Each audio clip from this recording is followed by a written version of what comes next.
And welcome to the Pompey Politics Podcast. If you're listening live, then it is Sunday, the 9th of March. If you're listening to a podcast, it could be any time. So, welcome to the podcast where we explore local, national, and international issues with a cool and reasonable head to get to the heart of the matter. I'm Ian Tiny Morris. And I'm Simon Sansbury. You could be cool and I can be reasonable. Absolutely. And tonight we're local, but what does Pompey or Portsmouth even mean now? So we're looking at local government reorganisation and devolution, and we're joined by somebody who might know everything that's going on, but knows more than most. Good evening, Cllr Steve Pitt. Hello, both. Nice to see you. Nice to see you too. Thank you for coming on and trying to make sense of this devolution stroke local government reorganisation stuff. Nice to have you back on. I'm sure it's occupied a lot of your time. So thank you for giving your Sunday evening. If you are watching the show live in portrait, there will be a version edited into landscape later on. But if you're just listening along audio, well, none of that makes any sense to you whatsoever, and it doesn't really matter. Shall I explain kind of what the current situation is, Ian, before we kind of get into trying to find out what the hell has happened? I guess it's good to know that might be worth just introducing. So Steve is a longtime friend of the podcasts, and currently, possibly because you've been an awful human in a previous life, Steve, you are the current, is the title leader of Portsmouth City Council, or is there anything more grand? That's correct, yeah. Perfect. Simon, yeah, let's have a look and where do we stand now? Okay, so are we all sitting comfortably? So there are three types of council currently in the region, which are county, borough, and unitary. With Portsmouth, Southampton, and the Isle of Wight are unitary authorities, whereas Havant, Gosport, Fareham are borough councils. Hampshire County Council is a larger, is the other tier of council that those residents living in areas that aren't unitary authorities also are part of. So we're not, as in if we're in Portsmouth, as we are speaking from not so sunny Portsmouth, we're a unitary authority, so we don't vote in Hampshire County Council. The County Council provides services that cover the whole of the county, such as education, waste disposal, and adult social care, whereas district and borough councils cover refuse collection, environmental health, and leisure facilities.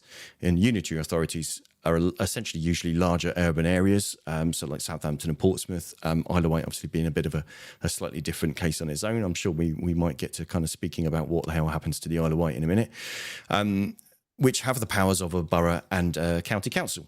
Portsmouth's been a unitary authority since 1997, and it has a whopping 42 councillors with 3 in each ward, and they are elected in thirds. So for 3 years out of a 4-year period, 1 in 3 councillors is elected, and one of the 3 councillors in each ward is elected. And then in the 4th year, because we're not part of Hampshire County Council, then we have a fallow year. So we have a spare year. Whereas in Havant, for example, they also elect in thirds. So in different boroughs, they have different numbers of councillors in different wards.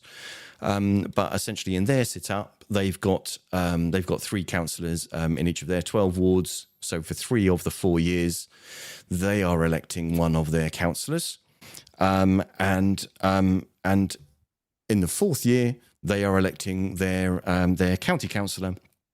In one of the 6 divisions that are covered by Havant. Hampshire County Council, for example, has 48 councillors covering 46 divisions across the county. So the devolution idea, what the hell is all that about? Well, that seems to aim to remove the county council tier and replace it with a directly elected mayor, representing a combined authority. And in our case, that would be a combined authority area of what's now being termed as Hampshire and the Solent. So that is Hampshire County, the area covered by Hampshire County Council, plus the Isle of Wight, plus Portsmouth, plus Southampton. The combined authority will be made up of several authority areas, each comprising of at least 500,000 people. And the mayor's cabinet would comprise of a representative from each local or each of those authority areas. There's been some indication, although it kind of seems to go backwards and forwards, that the Hampshire and Solent area mayor or a member of their cabinet would also assume the responsibilities currently undertaken by the Hampshire and Isle of Wight Police and Crime Commissioner, and also the same for the fire brigade. The government plans are to eventually devolve powers and funding to mayors, giving them a multi-year financial settlement and the powers to be able to drive development, transport and economic growth. And this is why Hampshire County Council voted to not have county elections this year, which doesn't affect Portsmouth at all because we're never due to have any, because Hampshire County Council might not exist in 2 years' time. And the mayors would also meet with the UK government in a council of the regions. This all sounds very, very like the setup in the Council of Europe.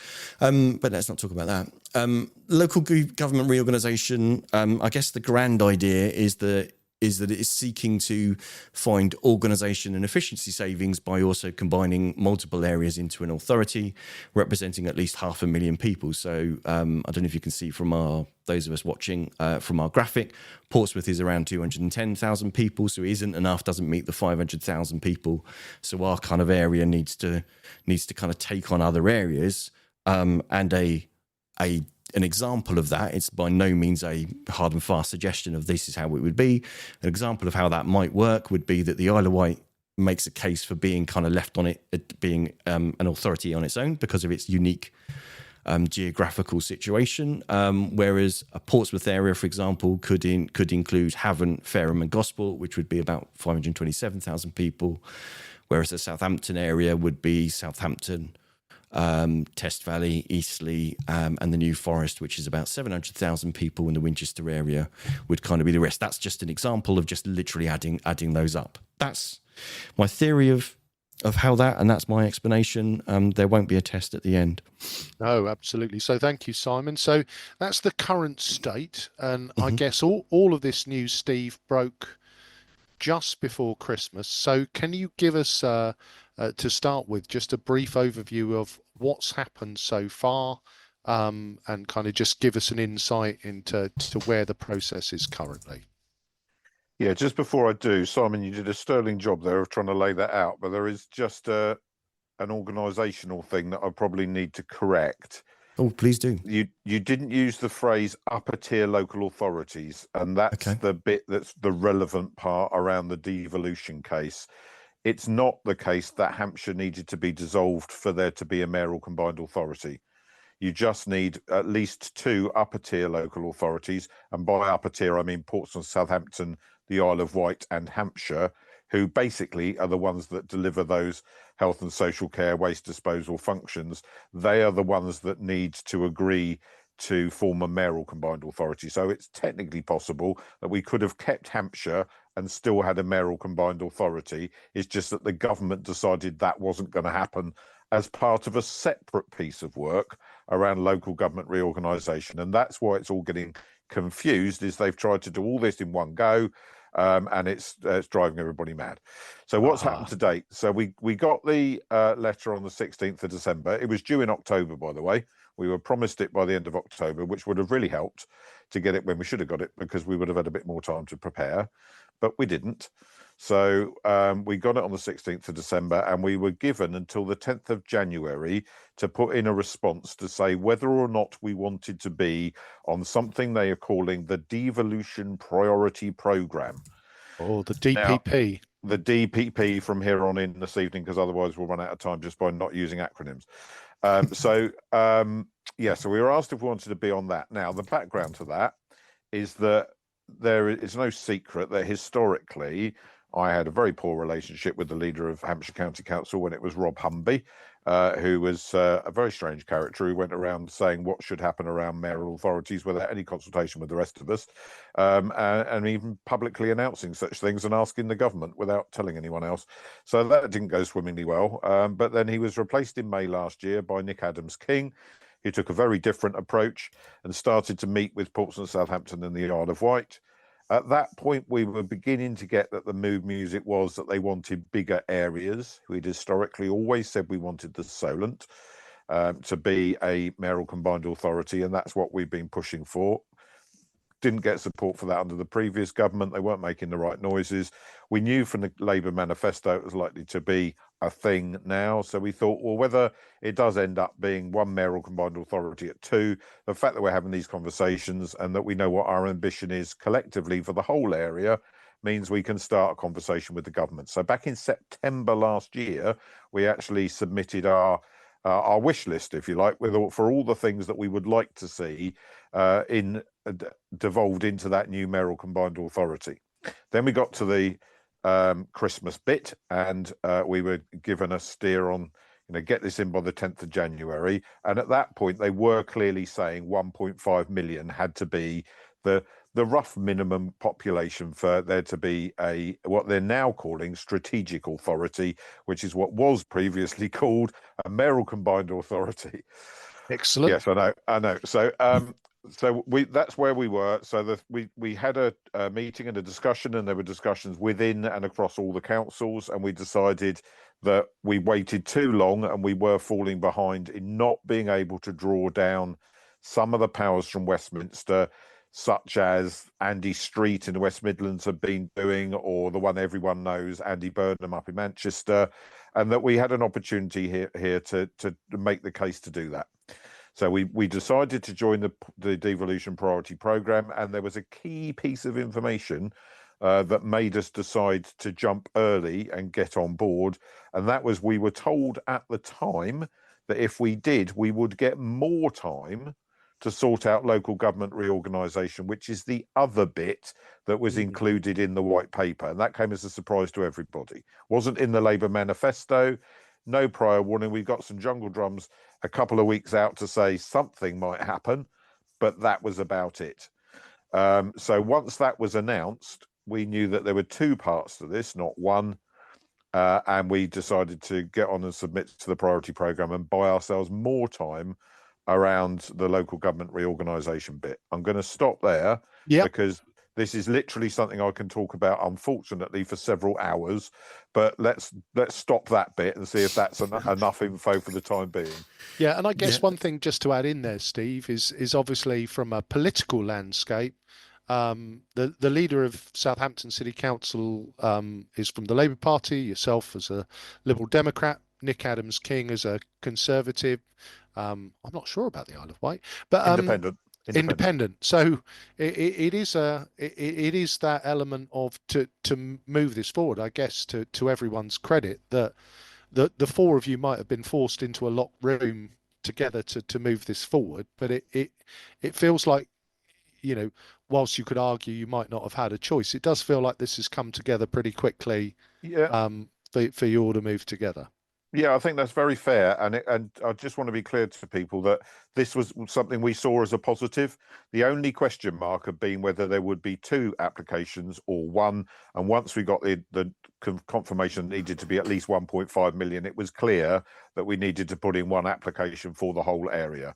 But all four of us were absolutely committed to trying to bring down more powers from Westminster to the wider Hampshire area to try and benefit our residents. Perfect. Simon.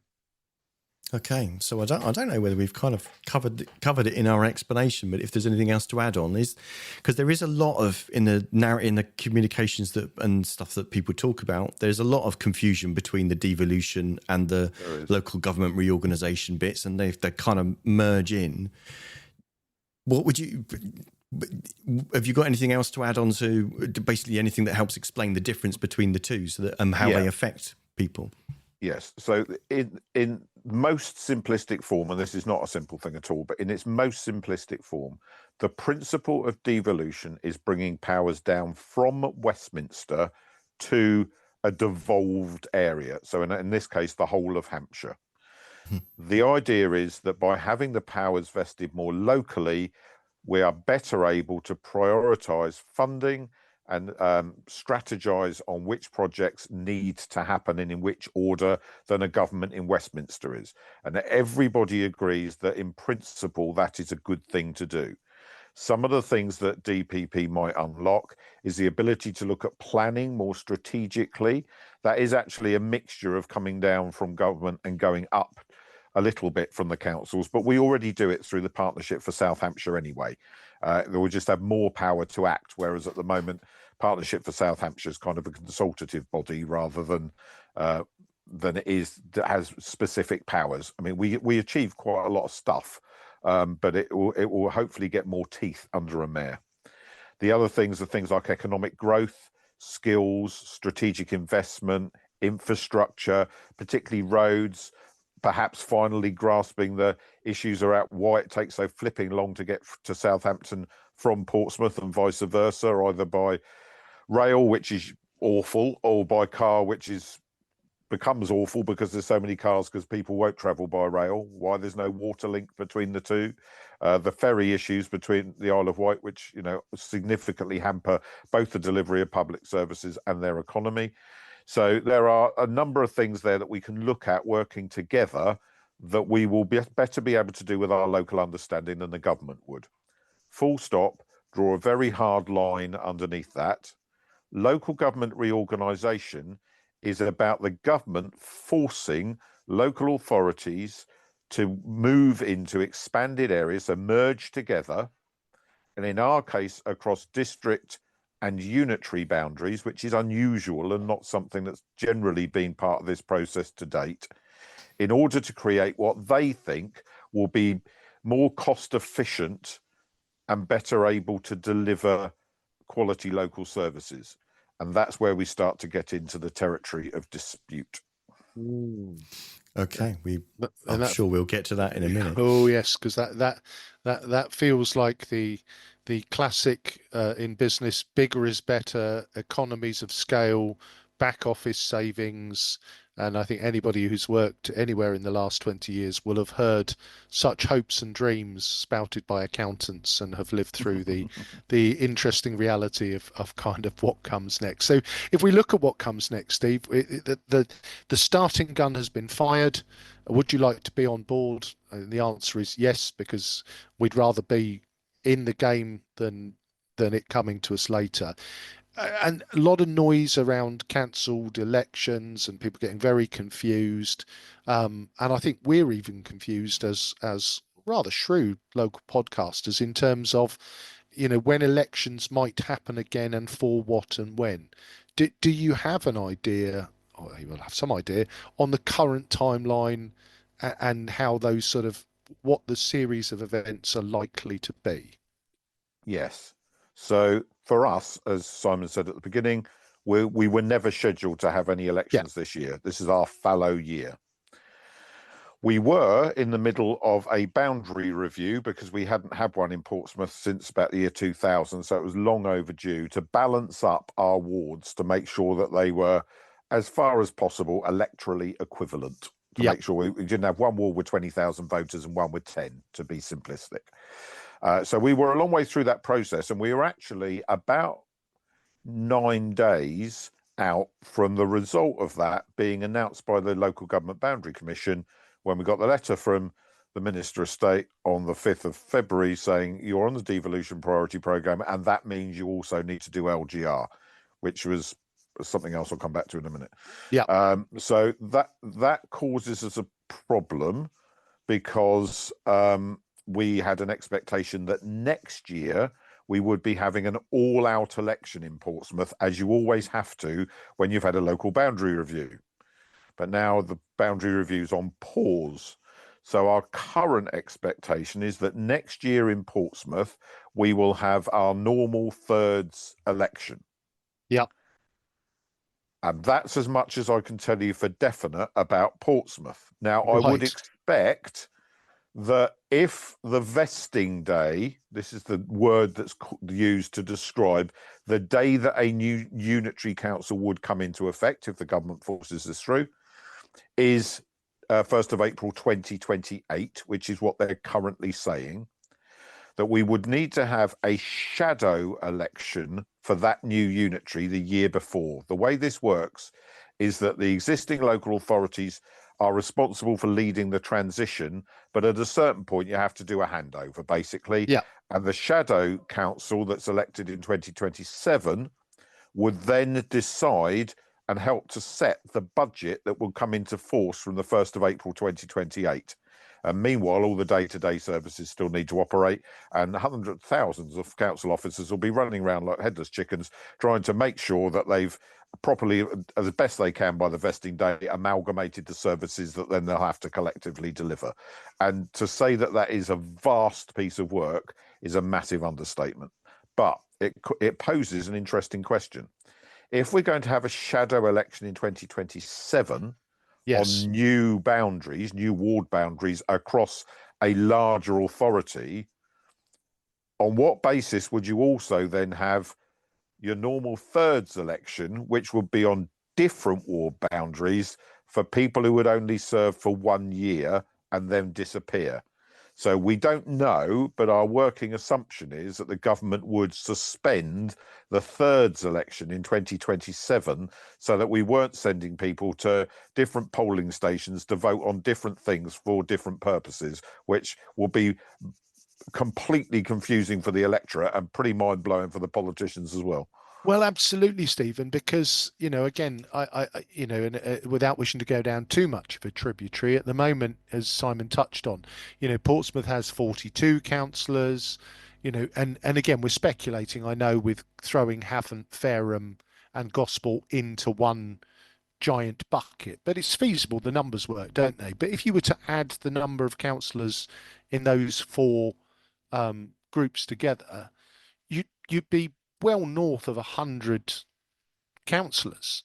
You would. So is the kind of, and I know not I, is the expectation that this new combined authority or what Portsmouth Plus is going to, you're never going to get home, because currently these things last 8-10 hours. No, they don't since I became leader. No, They have efficient. They have sharpened up a bit, but I fear if you've got over 100 opinions to be shared, so have you got any sense of that? Yes, yeah. So that's why I'm saying that and I'm going to be very clear, I don't think it's possible to do this and do it properly on the government's timetable. The reason is that if you're merging districts and boroughs together, because they elect through, and I do apologise for everybody listening if this sounds immensely complicated, but it just is. They currently elect 2 Hampshire County Council on something called county divisions, which are different. It was on one of the maps Simon showed, actually, different to their ward boundaries for their borough councils. So they're bigger areas. Yeah, if you can pull it up, that might be really helpful. Where is it? Oh, hang on. It was. It's in there somewhere. There we go. So the one on the right is clearly shows the county divisions. So I think, how many wards have they got in Havant, Simon? Is it 12? 12, yeah. 12. Yeah. So they've got 12 wards with 3 councillors in each for their borough council. But for the county council, they've got 6 divisions. Now, those divisions, because it has to align up across the whole of Hampshire, it is broadly the case that each division across Hampshire elects with roughly the same number of electors. Now, it's not perfect, and there are differences, but it doesn't take a genius to work out that that's going to be broadly the case. So you've got a Hampshire County Council, it's all split into divisions, and each division elects a councillor at Hampshire County Council, and a couple of them are big and produce 2. So when you merge boroughs and districts with their upper tier functions of a county council, and you need to have an initial election to that new council, you can use the county divisions for that first election. And then what happens is that during the period where that first council serves, the Boundary Commission come in and they tidy it up. And that might mean that they don't stick to the county divisions anymore. They split them in half and come up with wards, but they work out what the optimum number of councillors is for that new unitary authority. And then there's a new election in 5 years' time on new boundaries. However, if you are merging a borough with a unitary, you don't have the same convenience of that unit of equivalency. So Hampshire haven't Fareham and Gosport have, for historic reasons, set their wards over certain areas. And we've got, you used haven't, Simon, which is a good example because that's the same as us. They elect in thirds. However, Fareham and Gosport elect in halves and have 2-member wards. So you can't just use their wards because you would have 3 members being elected in the Portsmouth and Havant wards and only 2 in the Fareham and Gosport one. So that doesn't work. And if you use the county divisions to elect to the new council in Fareham, Gosport and Havant, that doesn't work because they've got significantly more electors than our city wards do. So what I'm saying is, in order to get this right and it not be a complete dog's breakfast from day one, the Local Government Boundary Commission is going to have to look at whatever the new unitary council is that incorporates what is currently Portsmouth and do a full reorganisation so that when we elect to it, we are doing a democratic election with as much electoral equivalency as we can. Now, there's another good reason for doing it. If we were forced into a shotgun wedding with Fareham, Gosport and Havant, who incidentally, they're not particularly mad about getting married to us either. No. There is a little bit of Havant that's on the wrong side of the A3 and borders Drayton and Farlington. So if you were going to redo the ward boundaries, you wouldn't leave that split across a motorway as it currently is. There are a few houses on the edge of Paulsgrove that are in Portchester. So again, you'd tidy that up. So if we're going to do this properly, we need to do it at the beginning and not further down, or otherwise we'll have exactly what you said, because the only way we could do it is on the county divisions. And that means that we would have, I think it's 97 councillors in the first iteration of this council. And you could, well, you've already said what that would be like. Apart from anything else, on the practicalities, there isn't any council chamber at the moment in the 4 authorities that is big enough for us to meet in. Because there aren't enough, there's just enough space. So we'd have to be hiring out the Guild Hall or somebody else's hall in order to hold council meetings, loads of extra cost. You know, it's just ridiculous. So we need to get to a practical number of councillors, but we need to make sure that they are then representative of the area, because they're going to be making some very big decisions in their first term. And I think that's and thank you for wrestling with that, Steve, because I think what it's showing us is that, you know, you are, you know, there are going to be some really serious kind of decisions to be made. And, you know, with integration, there is always that challenge of, well, would we adopt what you do, or do you adopt what we do? Exactly. And obviously that's got to be done in a measured and controlled and sensible fashion. But it feels like at the moment, kind of, you know, there are lots of things on the table as to how that could be done. I guess so. One of the key questions is, have you any sense of why there appears to be such an ungodly rush to push this through?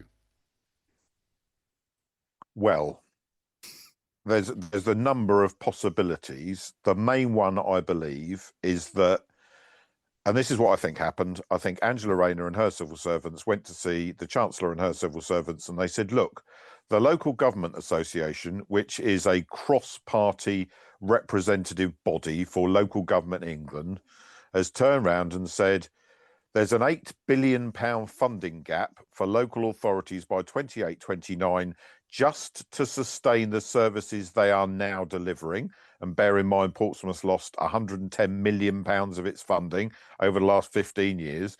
But just to keep doing what we currently do and what everybody currently does, there is an £8 billion funding gap.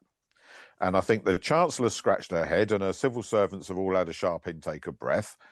And they've said, oh, we haven't got £8 billion to give to local government by 2028-29, but we've got this report that PwC, PricewaterhouseCoopers Consultants, did in 2020, and it shows you can make huge savings in local government if you throw the whole thing up in the air and redo it all from scratch across the 21 existing counties.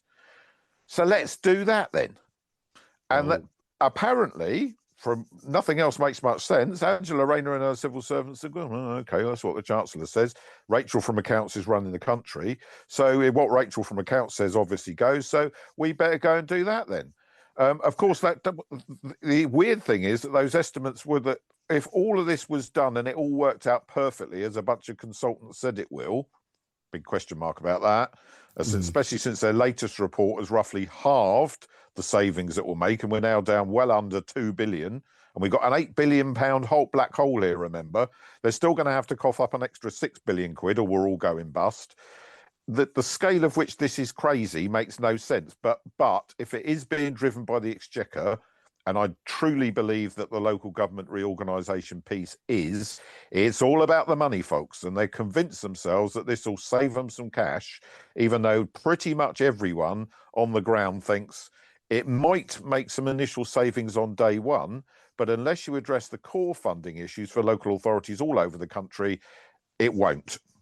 Yeah, it just won't work because they're demand-led services and they're not being fixed. No, and I think that's the, for those people who've followed our podcast for a number of years, I think when we look at those, when we look at the annual budget, whilst we might have a bit of fun at the some of the horse trading on the floor, ultimately the size of the pie, which is or the slice of pie which is discretionary, gets smaller and smaller each year as the must-dos kind of fill up, and yeah, I think you've kind of reinforced what Simon and I might have discussed privately in terms of the rationale behind this. The only thing that makes any sense is if somebody somewhere has said, well, if you kill them all and let God sort it out, then I'm sure there's going to be billions of pounds in savings. And I'm sure PwC have offered to facilitate such a change at very reasonable hourly and day rates. Yes. So Not cynical. it's not in their interest to create the very situation they bid for. Well, but actually, the interesting thing about that report was it was written for the county council's network, so it wasn't commissioned by the government. And if you remember, in the latter stages of the last, probably about halfway through the last Tory government between 2015 and 2024, there was a move towards creating county unitaries. And that was seen that some of the smaller unitaries were falling over. Districts and boroughs had been out borrowing huge amounts of money and gone bust. And they thought, well, maybe if we tidy all this up into one piece of local government, we'll be able to address some of these issues. So look at places like Northamptonshire, happened in Cumbria. The one that I always refer to is Somerset. Well, they said to everybody, you've all got to join together. Going to be one county council there because we need to sort out the finances across the piece. And the day it became a unitary council, the vesting day, it was £76 million in the hole in its revenue budget from day one, and it's been struggling ever since to try and set a balanced budget. So that worked really well, didn't it? It's seen as a fix, but there's little evidence to say it is one. And if we think bigger's better, then everybody needs to have a look at Birmingham. Yeah, it seems like it's trying to teach a toddler to swim by holding them underwater for 5 minutes. Yep. Well, I've used the analogy. It's like asking you which new suit of clothes you'd like to wear while you're about to be put under the knife for open heart surgery. It's completely ridiculous, and almost everyone agrees. I mean, the irony of it is, if you look at it purely on a political level rather than a financial level, look at places like Worcester and Gloucester and Cambridge and Oxford, all with Labour councils. As soon as they expand up to 500,000 to meet this arbitrary target that PwC scribbled on the back of a fag packet 5 years ago, then those councils will not be run by Labour councillors because they are surrounded by Tory shires. And as soon as they expand into those areas, those intergenerational Labour councillors that have run those town halls for years and years and years, they'll all be gone. So I know I'm a Liberal Democrat critiquing this, but go and ask the Labour council leaders if they think this is a good idea. Chudu's the leader down in Plymouth. If he expands to 500,000 people, he ends up with Plymouth and a rather large amount of sheep and not very many extra people in order to get to 500,000. So, and it ends up as an enormous unitary authority with most of it having no relationship whatsoever to Plymouth, where over 200,000 people live. This is barking, frankly, but it is what the government has dictated we have to do. There's a strange kind of irony, isn't there, in a piece that's aiming to push power down out of Westminster, but because it's actually how it's being designed and how it's being delivered, isn't actually ground up; it's actually top down. Yes. So the weird thing is you will have this freedom, and it will take the shape that we want, rather than areas actually having the freedom to decide what sort of freedom and powers they would want to have kind of together. It does seem, there is a fundamental democratic deficit in this, in that they told us on the 5th of February that they wanted an answer by the 21st of March, a provisional answer on what our proposals would be around local government reorganisation. Less than 6 weeks, and that with no time to consult the public. Well, there's some fundamental issues here. If you're going to create new unitary councils, and they're going to be in place for 50 plus years, because that's roughly how often government actually grasps this nettle and tries to sort it out. Although I have to say, usually they make a slightly better stab at it than this. But if you're going to do that, then I want to know whether people who live in Fareham Gosport and haven't think that they want to go in with Portsmouth. You should at least ask people and talk to them. Also want to know whether the bits around them think that if you are going to just rub all the lines out and do it again, that, does Rowlands Castle really believe that it's got more affinity with Alton than it's got with Portsmouth? Does it believe it should be in a new Winchester or East Hampshire based unitary, or does it think, well, actually we look to Portsmouth for everything? I just want to ask them. If they say no, we don't look to Portsmouth, then fine, but we should ask them. And if we don't, and we don't have those conversations, same goes for Suffolk and Denmead. And if this new unitary is going to be forced on us and we end up with going in with our colleagues in Fareham, then at the moment Whiteley is split across 2 different councils. Part of it's in Winchester, part of it's in Fareham.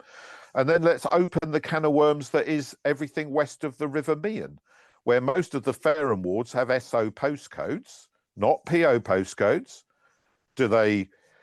Which acute hospital do they go to? Do they go to QA or do they go to Southampton General? Where do they go for their shopping and to access key services? Do they go into Southampton or do they come to Portsmouth? And let's put it out there, which football club do they support?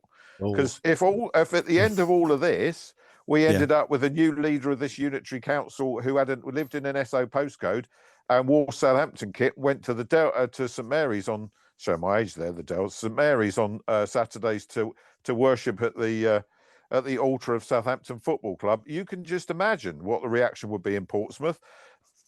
Not great. So we ought to go and ask those communities, because if they all come back and say they face Portsmouth, fair enough. But there would be a lot of mistrust early on that, why have we got Southampton postcodes in Portsmouth?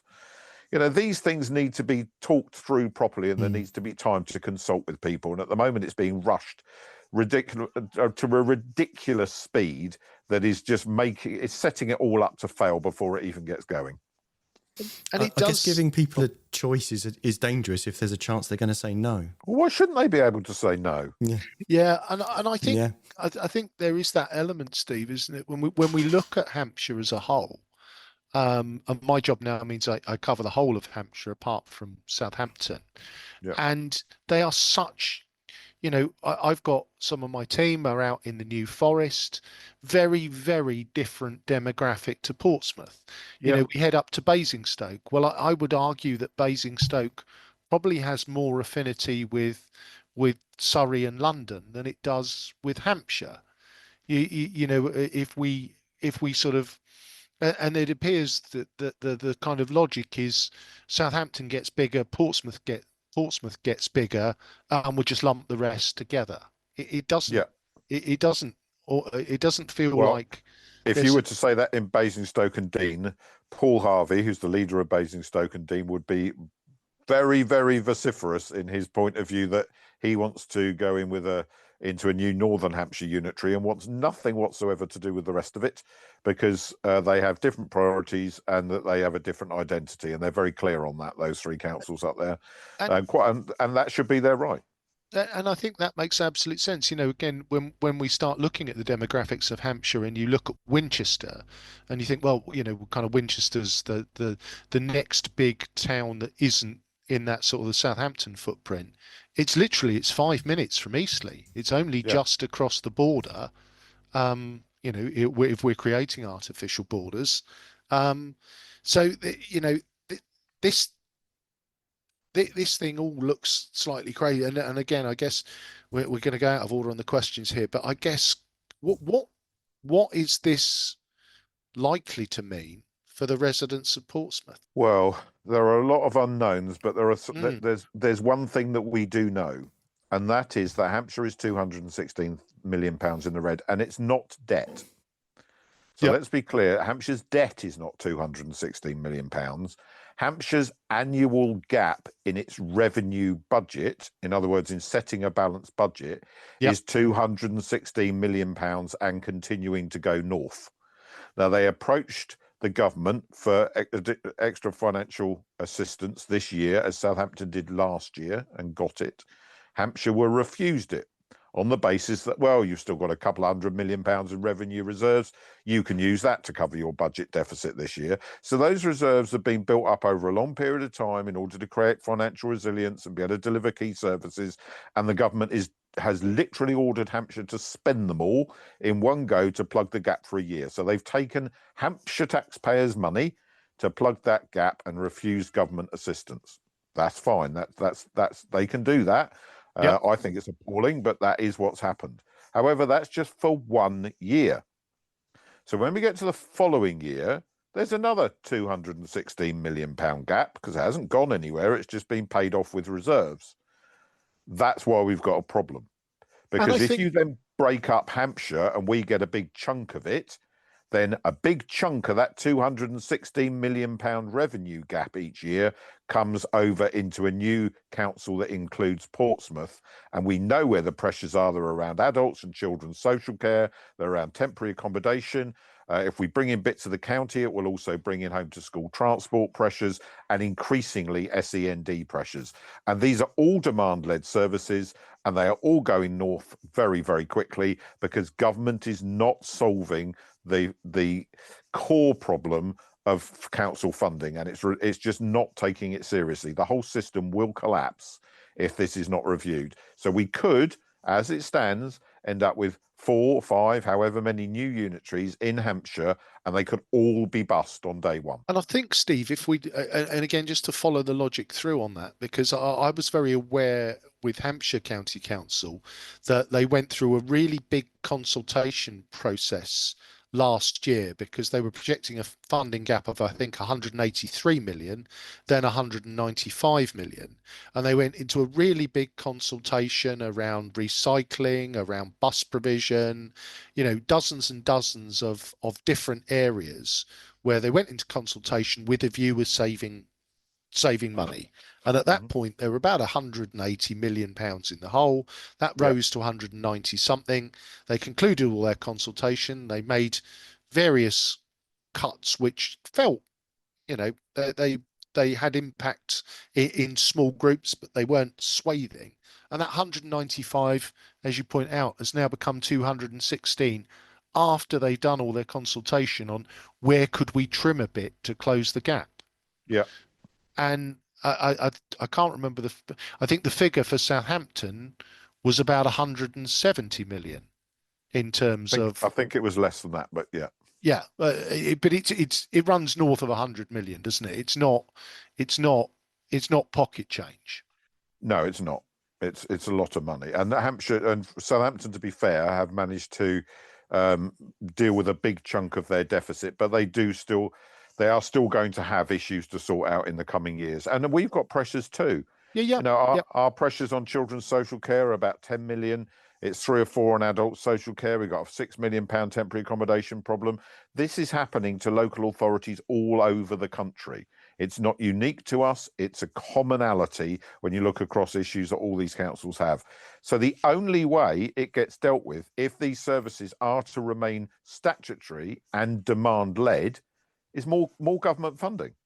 Or you've got to bite the bullet and you've got to whack up council tax by 10, 15, 20%, as Hampshire wanted to do this year. You can't just not do anything because these councils will collapse.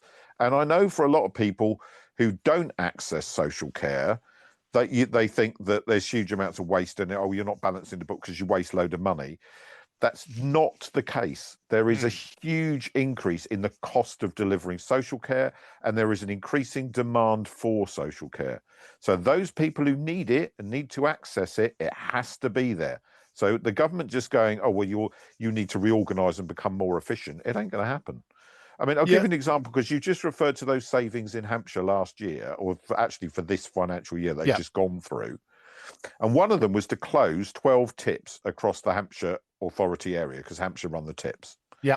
So the local politicians in each of those places where those closures were proposed obviously went out screaming and shouting, you can't close our tip, we need our amenity tip, blah, blah, blah, blah, blah. So Good Hampshire leaflet backed writing down. material. Yeah, exactly. And all politicians will do that. And actually, they're right to. They should be fighting for their residents. The local amenity, why should they lose it? However, some of those tips, well, in fact, all of them, will now be in new unitary councils if this goes ahead. And those unitary councils will have inherited the debt. So tips are going to close, aren't they? That's an inevitability. Yeah. Only now they're going to have to be dealt with by the very people that were shouting and screaming at the county council will now be having to vote those cuts through. That's why this gets so difficult. So the districts and boroughs have made huge amounts of savings over the years, but they've protected the bits that they've protected. But some of the big ticket stuff is not in their remit. And tips and waste disposal, those sorts of things, large costs that are going to be passed back down to that unitary council they're now going to be a part of. And those tough calls are going to have to be made. There are 21 libraries across Portsmouth, Fareham, Gosport and Havant. 21. That's a lot of libraries. So it doesn't take a genius to work out that when these difficult decisions come and there's a big revenue deficit on day one, people are going to go after the libraries. People are going to go after the fact that Portsmouth have community wardens, but Fareham, Gosport and Havant don't. Why should Portsmouth keep community wardens if we can't have them? We want them too. Well, we can't afford that because we've got to make these cuts because we've inherited a budget deficit. Oh, then that means Portsmouth can't have community wardens. You can just imagine how all this starts to play out as time goes by and these new councils come into force. It's going to be hell on earth. So, I mean, that kind of takes us neatly to the question that we had about what, you know, in Portsmouth's example, what does this kind of mean on the ground for the residents? What would those sorts of things? What would they see, but also in their relationship with their council and the services provided? Is it so rather than it being a rising tide lifting all boats in it and it kind of increasing the provision of services? Actually, it might be that they all go to the lowest common denominator. Is that exactly that? So, and remember, at the moment, councillors in Gosport, Fareham or Havant can blame the county council for those cuts, and they do. But they won't be being made by the county council, being made by them. So the residents in those places have got used to the fact you can blame the county council for some of these services disappearing. Who do you think they're going to blame when these cuts inevitably come? They won't have a county council to blame anymore. They're going to blame whoever they have currently as their councillors in their area, because this is really complex and they won't understand it at the beginning. And you will see a big political churn start to happen when they realise that actually turkeys have voted for Christmas. Which will be happening just at the time when you actually really want experience. And you need people to be aligned and working together, and particularly working across party. And you'll need that to carry it through. But inevitably, we'll already have lost probably close to half of the councillors that currently sit in Fareham, Gosport and Havant when we do the boundary changes anyway, and maybe as many as a third of the ones in Portsmouth. So there's already going to be a big change, and then we're going to have a lot of vengeance going on as local services are hacked away because the money's not there to pay for them. This is such a divisive thing. I was on a call with Angela Rayner the week after she became Deputy Prime Minister, and she promised a new relationship with local government, that they would listen, that it would be respectful, that they would treat us differently, that it wouldn't be like it was under the Conservatives, and it's 10 times worse. No, and I think you've spelt it out, Steve. That there is that fundamental, you know, a shift change, and you know, one of the things you're always taught to do with major change initiatives is first be very clear and articulate to those experiencing the change why it's happening. And the second is you never try and do more than one massive change at the same time. No. And this feels like no one's, well, if the why is cost saving, that hasn't been articulated. It's been, you know, dressed up in, oh, it's more power to your elbow. Well, that's, you know, more power sounds great. Um, Cost cuttings, or shall I, austerity 2.0 perhaps doesn't have the same warm ring to No. it. And then at the time we're asking you to deliver all of that, then we'll be, you know, no one will entirely be sure, you know, who their elected representative is, because we'll just keep moving all the chairs and taking some away and putting new ones in place. So I guess as we scratch our heads, and I you know really appreciate you coming to take the time on this one, Steve, because I get a sneaking suspicion that there might be more to come on this over the coming months. We might need to talk again at some point. So Yeah. I guess one of the fundamental questions, you know, because we are Pompey centric, is is this the end of Portsmouth City Council, or can you see any route? You know, we don't particularly want, you know, we've talked about the shotgun wedding. They don't particularly want to marry us. We don't particularly want to marry them. And you see any way where PCC could end up surviving the other side of this? Yes, it's a long shot though, and it would involve a big shift by the government on the criteria it's currently put forward. And that's why I'm saying that we need to get on the slow train on this and allow other people to move first and let the government realise just what a mess all this is and start making some compromises.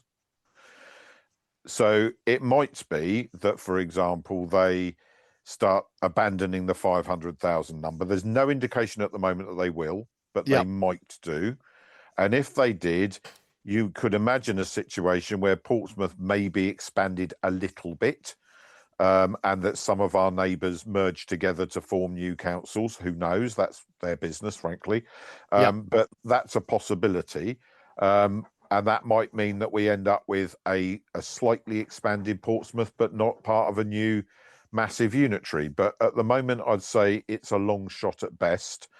What I think is more likely to happen is that Rachel from accounts gets a boot, and somebody else comes in and thinks, why on earth are we doing this, and stops it all. I think of the two options, that's the more likely at the moment. Although, as it stands, they're being quite clear that they, if you can hear a funny noise in the background, by the way, it's my dog having a funny 5 minutes after dinner. Yep. He does that. He's 13 and a half. He still does it. And so somebody else might come in and say, you know, what, this is just ridiculous. This is diverting a huge amount of time and resources. Let's just leave it alone. And what we'll do is what I want them to do now, which is set up a local government commission, work out how to do this properly, and then do it over a 5 to 7 year period, which is what everybody agrees is the proper time frame to do it over. And then we might get a better outcome, because you know, the one thing to go back to is not necessarily whether Portsmouth will still exist. Why the hell does Hampshire need to still exist? What is it? It is the old chief exec we had at the council used to talk about feudal boundaries, and it is. Well, if it's not going to have a county council anymore, what's the point of it? Who relates to it? Who says I'm from Hampshire? I don't know anybody that does that. That's certainly not around the urban conurbations. That's not a thing. So you earlier on when you were talking, Ian, quite rightly about the way North Hampshire views itself, it looks north and it looks east. It doesn't look south. No. So why is it that a feudal boundary drawn on a lap because somebody got some land for the king for doing the right thing for him 500-600 years ago, or in some of these cases 1,000 years ago, is the right way to redraw the map for local government now? But it blatantly isn't. I mean, that's just silly. So we're going to end up with some of these false resolutions coming forward now. I saw we got some modelling done by the consultants that all of the local authorities in Hampshire have worked up. And one of the maps had a suggestion, and these were just illustrations, I know that, but Yep. one of the maps showed, well, in order to make this work, you could bring East Hampshire in with Portsmouth. So what relationship has Portsmouth got with people in Alton? That's completely mad. So the only way this is done well and done properly is rub all the lines out across all the maps and say, right, what's the right way to do this? set up a commission, consult with local communities, do the granular work on the economy and where the social care demands are and where people shop and where they feel an affinity to, and then draw something up that makes sense. And actually doing it that way, they wouldn't need to have a vote on it at the end. You just say, look, we've done all this consultation and this is what these people have told us. This is what the evidence shows. This is where those new local authorities could be. But saying they want to do it on the building blocks of existing districts and boroughs that may or may not have been got right 50 years ago. I mean, I'll give you an example. Did you know that Test Valley primarily exists, apparently, because Lord Louis Mountbatten didn't want Romsey to be in Southampton? So they created a council that went, oh, all right, we'll use the Test River then, and we'll create a council through that, and that will be... What relationship is there between Totton and Andover? It's completely ridiculous, all of it. Whereas a place like Portsmouth does have an identity, a very clear identity. It knows what it is. It might not like itself very much sometimes, but it knows what it is, and it's very passionate about it. And everybody knows where they come from if they're in Portsmouth. Similar in Southampton. You know, some level of expansion probably makes sense, but to just delete it from the map and say, we're now going to have East Solent Council. Who the hell is going to have an affinity with that or even know what it is? So Well, this is mad. If I look back in the annals of football history, there was the plan to merge Reading and Oxford to become the Thames Valley Royals. Yes. I remember and that. I remember just how well that was received by both sets of supporters. So, Steve, I think you've been incredibly generous with your time this evening. I mean, as I say, I think this one is going to run and run, and you know, it's one of those things sometimes when we look at political issues, you know, as politicos, we all get quite vexed by them and interested, and Simon gets to do a bar chart and all of these good things. But this is going to fundamentally impact the way people live their lives, as you say, probably over the next 50 years. So very much appreciate you taking the time tonight. And I think there might be another episode or two in this, Simon, do you think? Could well be. Probably more than that. I mean, I think we're looking at a mini series. Yeah, just one without any planning, because it seems like the government are in a deathly rush to do a thing that's ill-defined and is designed to try to provide a solution to a problem that it won't solve. Exactly. That's very good. That's it in a nutshell. In which case, I think on that nutshell, oblique bombshell, you've been listening to the Pompey Politics Podcast. I've been Ian Tiny Morris. And our guest has been Cllr Steve Pitt. And I've been Simon Sansbury. Thank you very much for joining us. And thank you again, Steve, for trying to help us make sense of that as that nailing jelly to the wall exercise takes place. And credit to, was it Councillor Lee Hunt, or was it came up with the shotgun wedding? Yeah. I think that was a Lee Hunt thing. So if you're going to be joining us next week, we'll be having a look at a debate on assisted dying, and then the week after we're doing a bit of stateside stuff.